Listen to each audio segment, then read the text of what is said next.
UFA అనేది వాళ్ళకి కనిపించకుండా ఉంటే బాగుండేదేమో. ఎందుకంటే అది వారి ఆలోచన శైలిని మార్చేసింది. వాళ్ళు మిగతా విద్యార్థులా లేరు. చదువుతో పాటు ఏలియన్స్‌పై నమ్మకం వారికి ఎక్కువైంది. అదే ఇప్పుడు హాట్ డిబేట్‌కి దారితీసింది. అసలు వాళ్ళేం చూశారు? నిజంగానే ఎగిరే పళ్ళాన్ని చూసారా? ఆ రోజు ఏం జరిగింది? ఎందుకు ఈ ఘటన మిస్టీరియస్‌గా మారింది? దీనిపై ఇప్పుడు ఎలాంటి చర్చ జరుగుతోంది? తాజాగా ఈ విషయంపై ఆ పిల్లలు ఏం చెబుతున్నారు? Hi friends! Welcome back to our channel. ఈరోజు ఈ వీడియోలో యూఎఫ్ఓను చూసిన కొంతమంది పిల్లల ద్వారా చెప్పిన సంఘటన యొక్క వివరాలు ఈ వీడియోలో మీతో షేర్ చేసుకోబోతున్నాను. ఇంకెందుకు ఆలస్యం?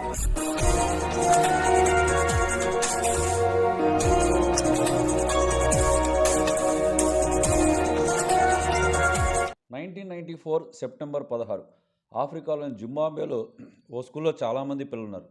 వారిలో 62 మందికి స్కూల్ బయట గ్రౌండ్లో ఏదో కనిపించిందట.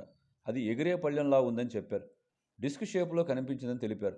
ఉదయం టైంలో టిఫిన్ బ్రేక్ వారికి అది కనిపించిందని చెప్పారు. ఉదయం 10 గంటల టైంలో ఇది జరిగిందట. ఆ టైంలో టీచర్స్ ఏదో మీటింగ్ జరుగుతుందని, అందువల్ల వాళ్ళు దీన్ని చూడలేదని విద్యార్థులు చెప్పారు. ఇప్పుడు ఆ పిల్లలంతా పెద్దవాళ్ళయ్యారు. ఇప్పటికీ వాళ్ళు ఆ రోజు తాము ఎగిరే పళ్ళాన్ని చూశామని అంటున్నారు. అది ఎలా ఉందో ఇప్పటికీ వర్ణిస్తున్నారు. ఏరియల్ ఫినామినన్ అనే పేరుతో ఒక డాక్యుమెంటరీ ఫిల్మ్ ఒకటి రూపొందింది. అందులో అప్పటి పిల్లలంతా పాల్గొన్నారు. వారంతా పెద్దవాళ్ళుగా అందులో కనిపిస్తున్నారు. వారు ఏం చెప్పారనేదే ఆ డాక్యుమెంటరీ. ఆ రోజు ఏం జరిగింది? పెద్దవాళ్ళైన వారంతా ఆ రోజు ఏం జరిగిందో డాక్యుమెంటరీలో చెప్పారు. ఆ యూఎఫ్ఓ దాదాపు 15 నిమిషాల పాటు నేలపై ఉందని చెప్పారు. అప్పట్లో ఆ పిల్లలంతా 6 నుండి 18 సంవత్సరాలలోపు వాళ్లే. ఏం చూశారో వాళ్ళు చూసినట్లు విన్నాం. రొనాల్డ్ నిక్కర్స్ అని తెలిపారు. చిత్రమైన కథ. జనరల్గా తమకు యూఎఫ్ఓ కనిపించింది సింగిల్గా వ్యక్తులు చెబుతుంటారు. కానీ గ్రూప్గా చెప్పే సందర్భాలు తక్కువ. అందులోనూ అమెరికా లాంటి దేశాల్లో వాళ్లే ఎక్కువగా వాటి గురించి చెబుతారు. ఈ 1994 నాటి కథ ఆఫ్రికాలో ఉంది కాబట్టి దీని మీద అందరికీ ఆసక్తి. కానీ ఇది జరిగి 20 సంవత్సరాలు దాటింది. ఇప్పుడు అదేంటనేది కనిపెట్టడం కష్టం. కొంతమంది మేఘాన్నే యూఎఫ్ఓ అని అనుకుంటున్నారని, మరికొంతమంది మాస్ హిస్టరీగా చెబుతున్నారు.